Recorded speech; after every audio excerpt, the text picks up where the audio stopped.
तर हा व्लॉग बोलले. Hello and welcome back to my YouTube channel. तुमच्या सर्वांचं आज मी तुळशी बागेतून स्वागत करते. घरी माझ्या लक्षात नाही आलं मला ब्लॉग चालू करायचं, म्हणून मी बाहेर आल्यावरती ब्लॉग चालू केला. आज काहीच कारण नाही आहे तुळशी बागेत येण्याचं. कारण फक्त ह्याचं की मला कानातले घ्यायच्यात, जे की मी ह्या आउटफिटवरती मला कानातले घालायचे आणि ते कानातले मला घरी नाही म्हणजे नाही आहेत माझ्याकडे घरी, तर मग ते घ्यायचेत म्हणून तुळशी बागेत आले. आणि ते पण रविवारचा दिवस. तुळशीबाग ते बघा, हे बघा भांडणं दोन भावांची भांडणं, छोट्यापणापासूनच भांडणं. बघा पुढे गर्दी किती आहे बघा. गर्दी दाखवते एक मिनिट.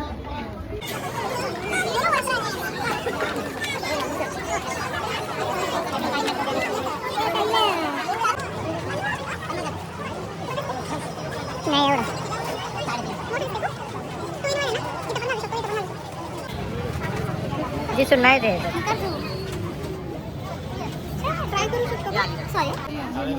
हे बरोबर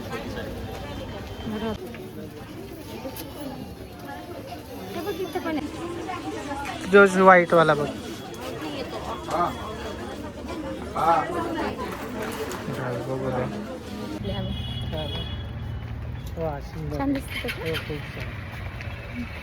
इकडे आलोय. त्या दिवशी रील पाहिली होती मी एक इंस्टाग्रामवरती. FC रोडवरती एक नवीन शॉप खोललंय असं, तर म्हणलं बघून यावं, तर तिथं आलोय. तुम्हाला पण दाखवते, चला. काय शॉपचं नाव? लजीज स्टुडिओ. स्टार्टिंग फ्रॉम 99 रुपीजपासून आहे फक्त. सर बघूया काय तुम्हाला पण दाखवते.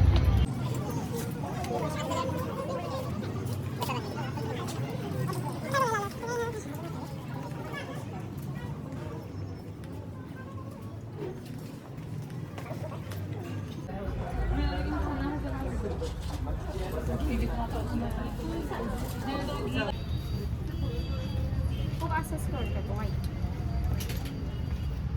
पण त्याला हा बोन आहे.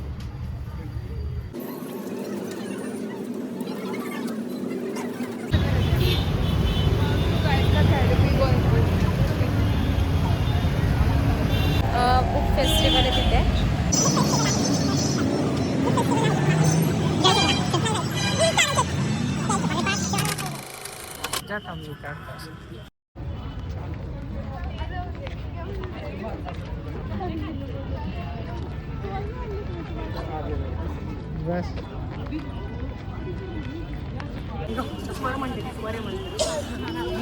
पहिल्यांदाच मी अशा काहीतरी इव्हेंट आले. चला बघू. आणि इकडे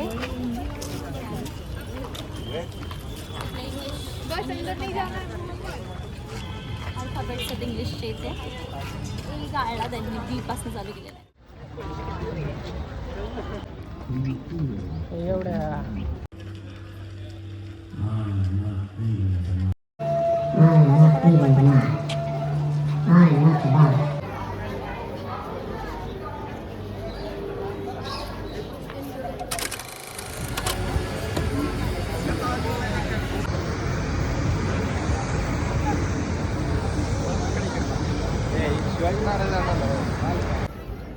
हा बघ.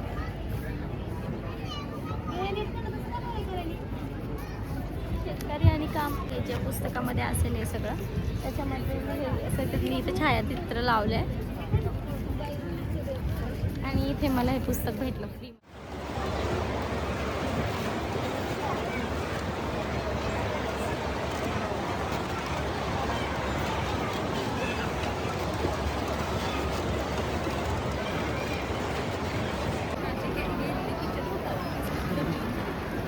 ये पकड़ दो. नहीं वो तो नहीं रहा. ये मेरे को बताओ कि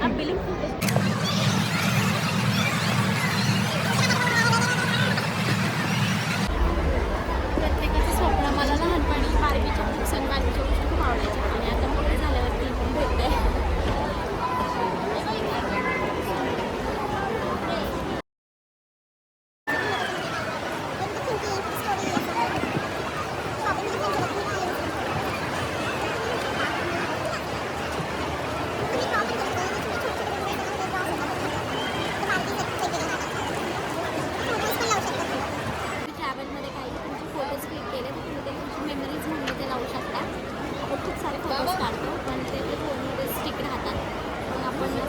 पर्समध्ये तुम्हाला असं लावू शकतो. छोटे मुलाचं खूप छान आहे.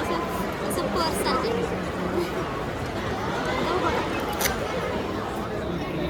ही बुक आहे ना, पॅरेंट्सनी नक्की वाचली पाहिजे. म्हणजे जेव्हा कोणी पॅरेंट्स असतील तर त्यांनी आपल्या मुलांना कसं वागवलं पाहिजे. प्रत्येक पॅरेंट्सला माहिती असतं, पण आपण नको त्या गोष्टी त्यांच्याकडनं नको त्या गोष्टीची अपेक्षा करतो आणि त्या कशा नाही करायच्या किंवा आपण त्यांनी कसं एक छोटे बेबी ट्रीट करू शकतो. हे त्या बुकमध्ये खूप छान प्रकारे सांगितलं. तर तुम्ही थोडंच वाचते, तर तुम्ही जर पॅरेंट्स असाल तर तुम्ही घेऊ शकता.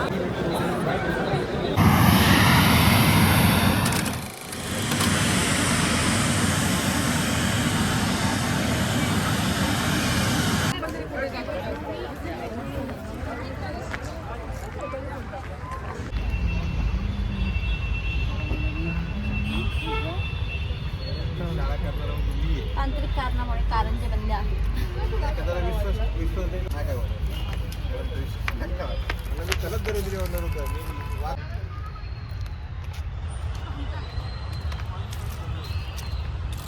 FC रोड नंतर आपण डायरेक्ट आता इथं आलो. पु ल देशपांडेमध्ये 2 बाग आहेत. बहुतेक जास्त जणांना ही बाग माहीत नाही आहे. तिकडे खूप गर्दी होती. मी ह्याच्या आधी तो क्लिप टाकली तर पाहिला असेल तुम्ही. आणि इकडे काही जास्त गर्दी नाही आहे. तर तुम्ही पण जर आले इथे बागेत पण तिथे गर्दी असेल तिथे येऊ शकता. FC रोडचं ते शॉपिंग वगैरे केली. त्याच्यानंतर इथे येऊन बराच वेळ बसले, व्हिडिओ वगैरे काढले, रील्स वगैरे काढले. आता रील्स वगैरे काढून झालं, सगळं झालं आणि मग म्हटलं आम्ही सारसबागेपाशी एक फेमस भेळ आहे खायला. खाल्ली आहे का कधी? संतोष भेळ असं नाव सांगेल मी. पहिल्यांदा आले मी, बघू दुसऱ्यांदा आले पहिल्यांदा हां दुसऱ्यांदा आले. आता बघू पाणीपुरी खाल्ली. पाणीपुरी खाल्ल्यावरती आठवलं की अरे आपण पुढचा तर व्हिडिओ काढलाच नाही. पण जाऊ दे, छान होती पाणीपुरी. तर तुम्ही कधी आले सारसबागेच्या इथं तर तुम्ही इथे नक्की पाणीपुरी एकदा ट्राय करू शकता. त्याच्यासाठी खरंच खूप थँक्यू. आणि आवडला असेल तर लाईक शेअर सबस्क्राईब करा. आणि अजून काही सजेशन्स असतील की असं काही ब्लॉगमध्ये अजून करू शकतो किंवा ट्रॅव्हलिंग ब्लॉग किंवा एखाद्या प्लेसला व्हिजिट करायचा ब्लॉग असेल तर तुम्ही मला कमेंटमध्ये नक्की सांगा. आणि बाय बाय. आता नेक्स्ट ब्लॉगमध्ये भेटूयात आपण. आणि तुम्हाला ह्या ब्लॉगमध्ये सगळ्यात जास्त काय आवडलं ते पण सांगा. आणि अजून काही सजेशन्स असतील तर कमेंट बॉक्समध्ये सांगा. थँक्यू. आणि पूर्ण बघण्यासाठी खरंच खूप थँक्यू.